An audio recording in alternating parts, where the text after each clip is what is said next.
Hello, hello, my lovelies. Thanks for joining me.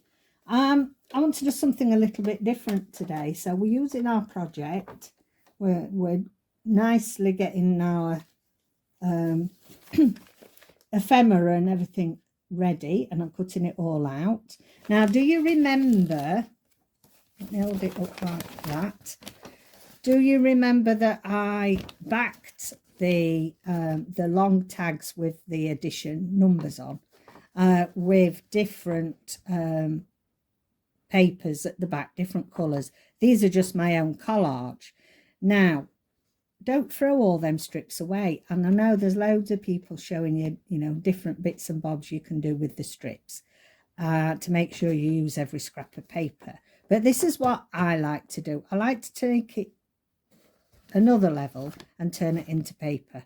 Into cloth even. It's already paper. And this is I'm just beginning with it. And these are all the strips. I've got a load of more here that I'm going to use. Now, it's difficult because we've got to have the machine. This is just some plain brown packaging that I've used as the backing. Now, you can agree, it's quite flimsy. But as you start to add your backing to it, it stiffens up, starts getting more stiff as it starts getting more towards cloth and paper. So I thought that I would do this. Now, I've got some strips left over here. What is also, I've just done a length, which is, it's taller than an A4. But I'm just going to do a full length with all the papers on, the long strips. And then I will cut it to size to make a journal cover. And then you will end up with some snippet pieces that you can add to your project. So the book that we're doing at the minute,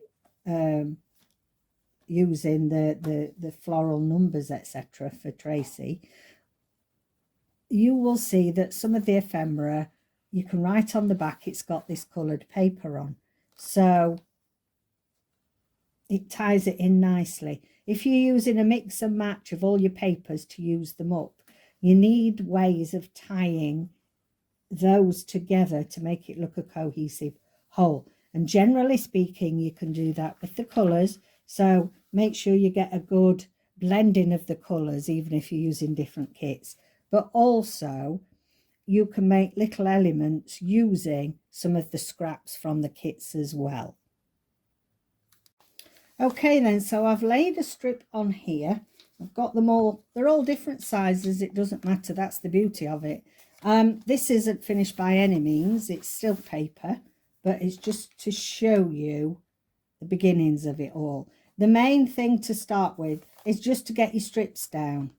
You will find as you're going along then, you will identify areas where there's no stitch at all, and then you can do extra on that. But for now, the main idea is just to get your base down. Okay, so it's going to be noisy. You can turn your volume down if it's too much.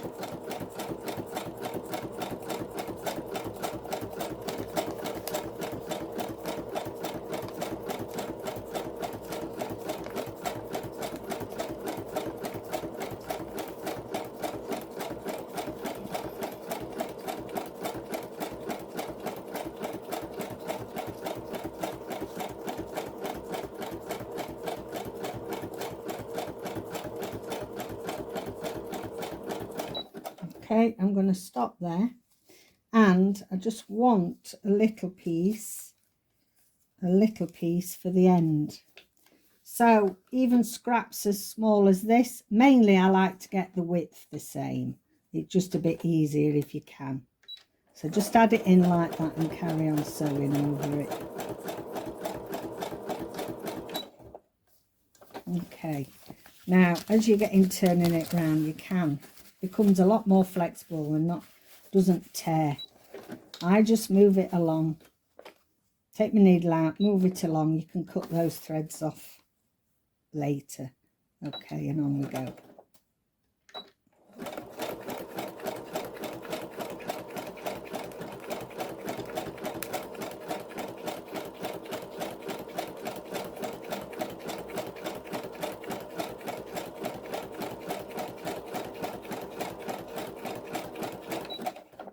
Now, I am using zigzag stitch here because I want you to see that you don't have to have all singing, all dancing sewing machines that's got loads and loads of different patterns, etc. You can make this cloth, paper to cloth, just by using your zigzag stitch.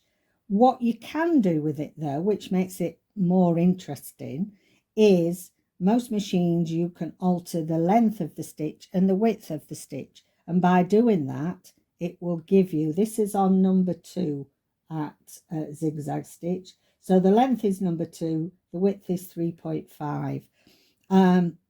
I wanted it a little bit wider so it becomes part of the design, but you don't have to. So I'm going to carry on putting all these papers on because it's just a matter of laying them down and sewing them. I didn't think you'd want to watch all that. And then I'll come back to you when we're doing some more filling in. Okay then. So I've gone along just to get all this into place. Now, a couple of things I want to point out. These edges, you make sure that you sew over the edges because you want that smoothness, you know, you want to be able to run your hands up and down this when you make a journal out of it.